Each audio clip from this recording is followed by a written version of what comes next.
The courthouse where I work is conveniently located next to this historical cemetery.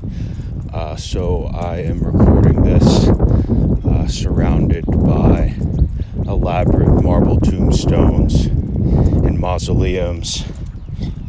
And this was a decent session. I am definitely carrying some fatigue from the squats, hitting 3x5 every other day.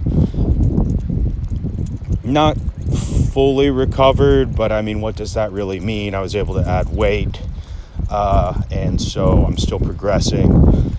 At some point, I'm going to shift to a heavy squat day, alternating with a deadlift and light squat day, because the deadlifts at the end of these just did not feel great, but we will get there eventually. Still trying to figure out the high bar technique. I just don't feel like my descent was consistent between these sets. This second set felt the best, always does, 397.7. I think before I tweaked my back, my last session of high bar squats, I'd hit like 403. So I'm getting back up to where I left off with high bar. Of course, I was hitting like 441 for 4x4 with low bar before I gave up on low bar again because my elbows were just getting too bad.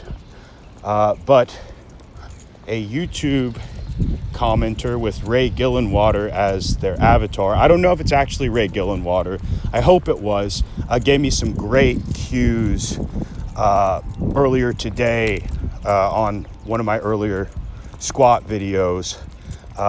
He was saying that I'm trying too hard to maintain spinal extension when I'm descending, and I need to actually let my chest come down a little bit and set my torso angle with a more neutral spine before I descend, which I knew that was how you approached low bar, but I didn't realize you were supposed to do high bar that way. I'd always heard you want to kind of keep more upright and try to maintain extension when you descend with high bar. But I am going to try that, and maybe letting my hips come back a little more will make the bar path feel smoother. I mean, I really noticed my mid-back rounding when it was getting hard, especially on the side angle from that second set.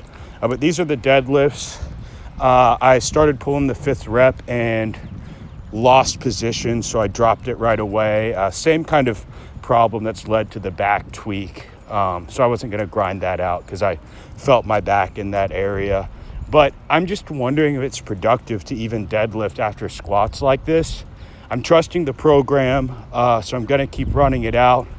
But I think if I miss a set of 5 with 455 in 2 days, I'm going to start going to, alternate heavy squat day with light squat day and deadlift on the light squats, because this is so far under what I would deadlift if I were deadlifting fresh. I left off at like 485 for 3 sets of 4, which I could have gotten 5 or 6 reps with that. And if I were doing one set, if I were doing the NLP back then. And so to hit a set of 4 with 455, I just wonder, is that even stimulative? Is that even productive? But I'm going to keep running it out and then move into phase B if I can't hit a set of 5 with 90% of my 5 RM.